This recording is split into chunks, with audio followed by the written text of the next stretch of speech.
Hello everybody, welcome back to Let's Play Sonic Adventure 2 Battle. Last time we got all the items that we missed, and all for random reasons, in all of the levels, so now we have every single upgrade that we can possibly get. This episode I will be showing off everything that I haven't shown off about the Chow world already.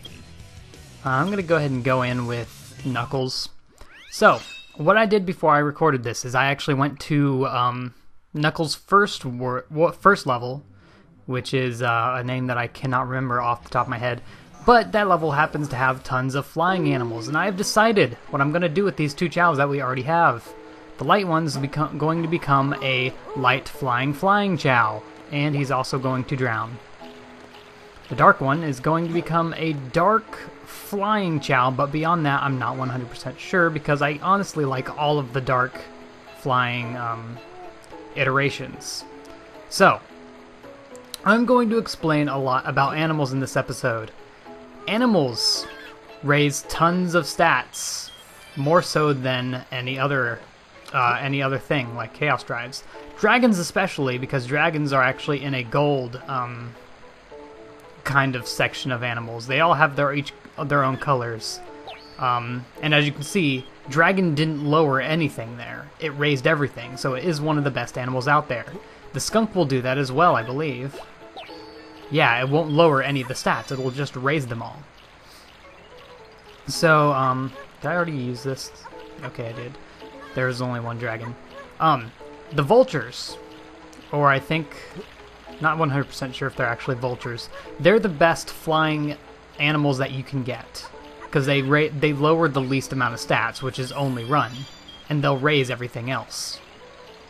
And as you can see, I'm giving them all of these flying ones. You're gonna drown, I don't care. Okay, so there's I believe 6 different colors. Yellow for something. Crap, I don't remember. Hold on. I believe yellow is speed, or swim.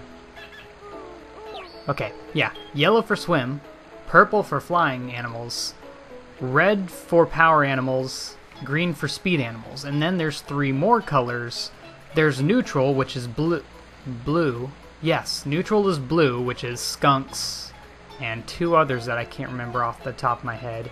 Maybe sheep. No, I think sheep are running. Or maybe they're power.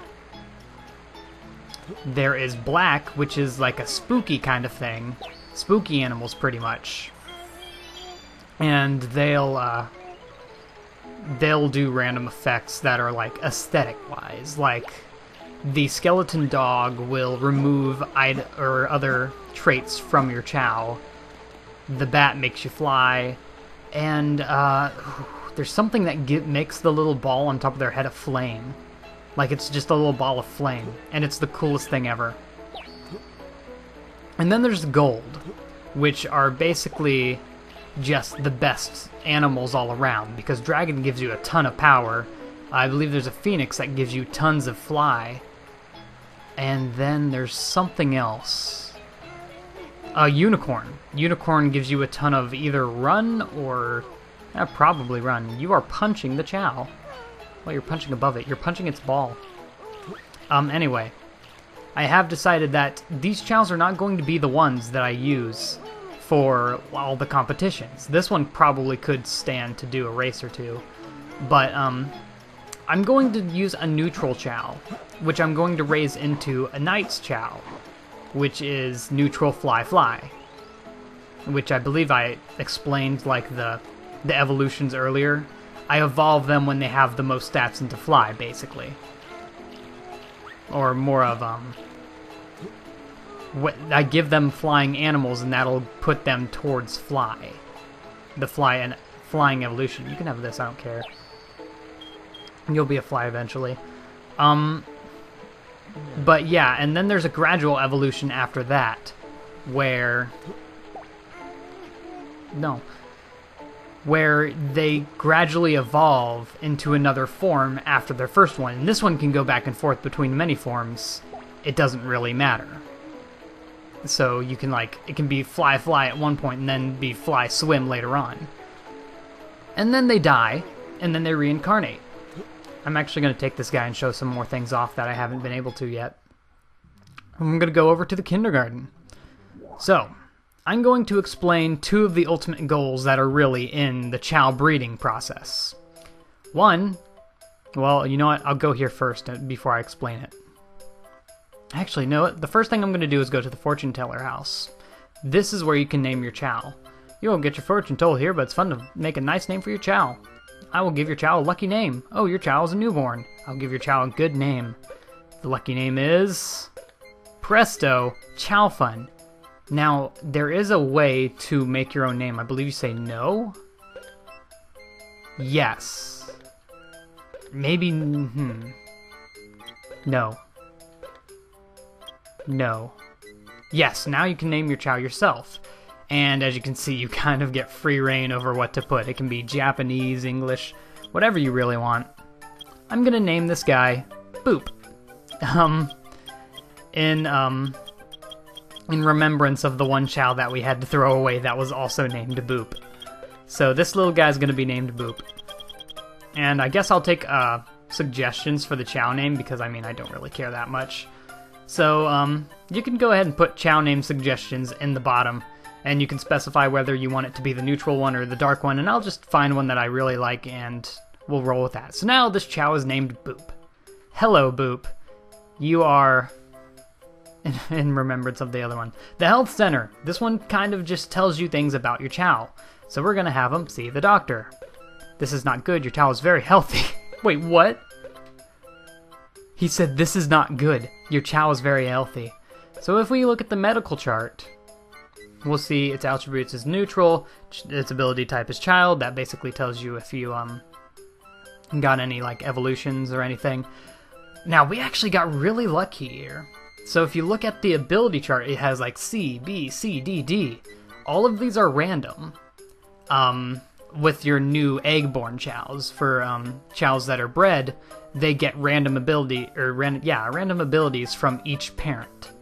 So basically, every time you evolve your Chow, the ability that has the most points put into it will go up by a stat. So the B will go to A if I evolve it as a flying type.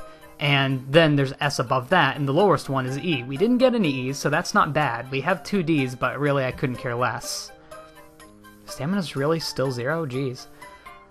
So that leads me into the first ultimate goal, is to get a Chow with all S abilities in all their stats. And there's actually 2 abilities that aren't shown here, and that's Intelligence and Luck.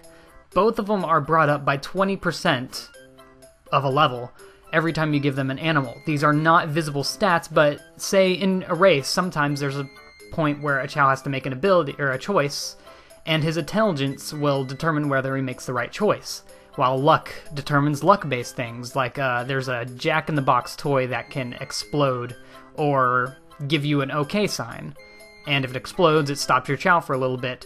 If it gives you an OK sign, you're good. That's decided by luck. So if you want those 2 stats to be high, you're going to want to give your Chows as many animals as you can. Otherwise, the Chaos Drives don't raise that as much. He's a crybaby. His favorite fruit is round fruit. I forget exactly what that means. I think it might just raise his stamina more with round fruit. And his Chow is very healthy. Please take good care of him. Oh, okay, so it doesn't show his age unless he's not a child, I'm assuming. So, right now he's just a child. So we'll go ahead and leave this guy. That'll bring us into the principal. Don't really remember what the principal does.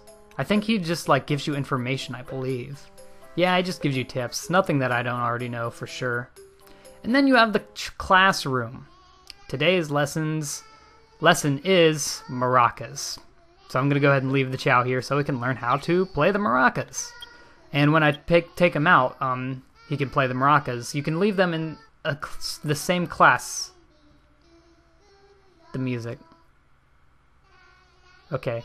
You can leave them in the same class a couple of times and they'll master that trait. And then they'll start doing that in the garden. So, like, if I stayed for, like, 3 maraca classes, he would now know how to play maracas. And another thing about them learning how to do things, depending on what animal animals you give them, they will learn new tricks. Also, the skeleton dog, if you give it to them, they can use all of these things as hats, including eggshells. But say you give them a dragon, this Chow now knows how to breathe fire. Incredible, I know. There's not really anything I want to buy yet. Getting emblems will get you more items. And then, like, if you give it a gorilla, it'll beat on his chest. The aesthetic changing animals like the bat don't give them an ability, it's just aesthetic changing. I believe you can do these things in here with chows that are in the classroom. I hope so you can, at least, because I kind of want to just show these off. You can't. And I'm pretty sure both of these, or this Chow would get destroyed, because he's not nearly as built up as the other one. So I think I'm going to hold off on showing off the races in Chow Karate. But this is where you get all of your emblems for Chows. So I'm going to basically now talk about the other ultimate goal for Chows, and that is getting a Chaos Chow. This Chow is immortal and cannot die, and there's several conditions that you must meet before you make a Chow like this. First, the Chow must be on its third life. It must have reincarnated twice, which means it has to have a happiness level of 30, and the happiness level can range from -100 to 100, has to have a happiness level of 30 by the time its life ends, and at that point it'll either die or reincarnate. It also, on this third life, needs to be given every single animal kind there is. And at that point, yeah, that just needs to happen for some reason. It also needs to evolve into a neutral stage 1 Chow from its first evolution in that third life. So, and basically if you just give it one of every animal, that'll probably happen either way. And there's one more condition that I can't think of off the top of my head for some reason. Oh, its happiness has to be above 50 when it evolves this third time. And after that, it has to evolve into a neutral Chow, I already explained that. And then it will become a Chaos Chow, which means it will not die. However, this also means that it will not have any other chances to evolve, therefore you cannot increase its stats, ability stats, any higher. So whatever grades they have, whether it be an E or an S, are going to stay like that forever. So you're going to want to make sure it's a good Chow. I might try to make a Chaos Chow eventually. It's definitely it takes less time than making a perfect ability Chow, which is S's in all of their stats. So I might do that, but it would probably be off screen because it takes quite a while to do it. I will of course show it on screen if I do eventually get it. As far as that goes, I think that's pretty much all I want to do here in the Chow Garden for now. We'll come back here at a later time in another episode to work on that dark Chow there, but I'm not going to be chaining these Chows, like, competitively. That sounded weird to say. For the races and stuff, because that's what the neutral Chow is going to be, because there are some races that only a hero Chow and only a dark Chow can enter. But if you have a neutral Chow, it can enter both kinds, the hero and the dark ones. But I just do want to raise a hero and dark Chow just so I can get both of the gardens. In which I will get another egg. At that point, I will train that egg up to be a Knight's Chow. Okay, so, for the rest of this episode, I am going to... Oh, we're already at 15 minutes. Almost. You know what? I think I will actually end it off there. And in the next episode, I'm going to show off the rest of the, like, mission types. Where it says second, third, fourth, and last. And I'll explain how I'll be doing that, and you can tell me if that would be okay. But until then... Oh, God. My voice just completely crapped out. Until then, see you all then, and goodbye.